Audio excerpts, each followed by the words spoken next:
isa ng sarswela. Ano ba? Isa na po itong panluloko para harapan sa ating mga kababayan. Ako po ay isang abogado at katulad din po ni Atty. Manny Luna, meron po isang doktrina ang batas. Ito po yung sinasabi na Doctrine of Qualified Political Agency. Ano po ba ang ibig sabihin niya? Ang ginagawa po ng cabinet member, ano po? Kapag yan ay kanyang ginawa that is considered as an act of the President, bien dal perigo. Ngayon, kung ginawa ng DPWH Secretary ang pagnanakaw kasama ng mga regional engineers of regional at district engineers, iyan po, pagnanakaw na yan under the doctrine of Qualified Political Agency ay pagnanakaw ng Pangulo ng Pilipinas.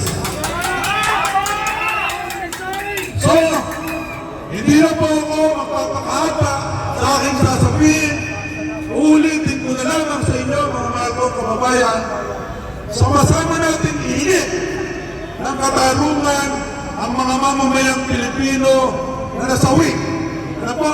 Dahil sa baha, dahil sa leptospirosis, at mga Pilipino na wala ng kanilang mga ari-arian dahil sa kawalangan ng mga congressman na nagpondo dito sa flood control project scandal na ito. So mga mahal kong kababayan, huwag po tayong papayan na hindi mapaparusahan ang mga taong ito. Ganun din, sabay-sabay na natin isigaw sa oras na ito ang panawagan ng Pangulo sapagkat hindi niya na-control ang kanyang Secretary of Public Works. Dapat naman na siya ay mag-resign na. So,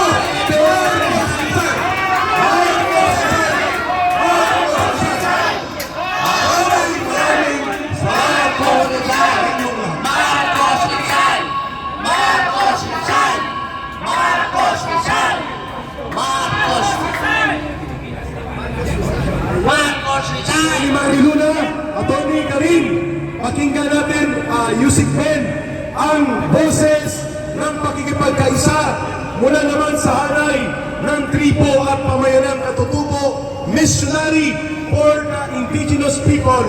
Atty. Karim, thank you. Atty. Manny Luna, thank you. And Atty. David, thank you. Pakinggan natin si Ma'am Lugong. Mabuhay ang katutubo! Kumanta muna tayo ng, ang bayan ko ba? Ang bayan kong Pilipinas, lupain ang ginto bulaklak, Pilipinas sa kanyang alam, nakalain ang ganda't at sa kanyang lumiran ganda, dayuhan ay nahalina. Halina kayo! Bayan ko, pinihan ka, nasadlak sa lusa. Di mo na may layang lumipad, kulungin mo at humira. Bayan patayan sa talbiran, ang himag nasa mga alpas. Pilipinas kong minumutya, pugad ng luha at salita. Aking anhika, makita kang sa kalaya. Mabuhay ang kalayaan! Mabuhay sa sariling bayan, kung walang alipin at may kalayaan.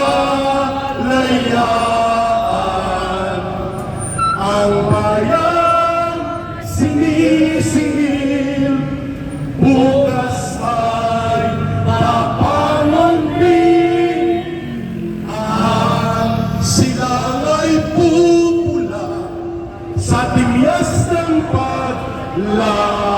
Mabuhayan ko na yan! Malayang lumipad. Tuloy mo at tuwid. Palayasin ang salot na banal bibig. Bayan pa kayang sakal dilang. Ang imag na sagmakalpas.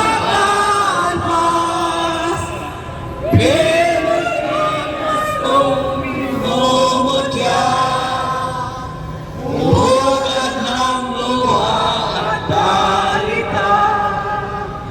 Aking alika.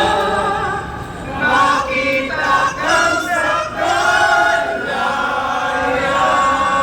Marcos Rizal! Marcos Rizal! Marcos Rizal! Marcos Rizal! Marcos Rizal! Magandang gabi sa inyong lahat. Ako si Mrs. Lomon. Galing pa akong Palawan. Sapagkat doon sa El Nido, Palawan, ang headquarters ng indigenous people. At aking tinutulungan sa buong bansa ang mga IPs, mga indigenous people. Yun po ang aking mission para malaman nyo. Ngayon, ito ang unang pakiusap ko.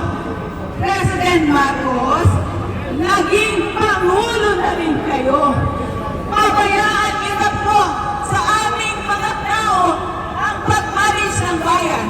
Under the law, under ICRA law, ang tribo ay magkarapatan ng magsalita at maggawa ng partisipasyon sa pagmamahala ng bayan. RA 8371, kung may mga alam kayo, Chapter 4, Self-Governance, Self-Determination. Panahon na. Pangulong Marcos, pabayaan niyo na kami. Pabayaan niyo na kami. We have plans. Ang makasama ko ay Maharlika Question Keepers. Merong sistema na kaming binubuo sa libilong gobyerno at yun ang ipagdasal natin. Okay? So, ipagdasal natin sa pagkakibilong gobyerno ang aming gagawin. Kaya ang unang development namin ay sa Rizal. Sa Rizal hanggang Quezon. Para malaman nyo. So, hindi na ako magtatagal. Kailangan pakiusap, Marcos at saka pakiusap, pagbigyan nyo na ang may mga karapatan sa batas.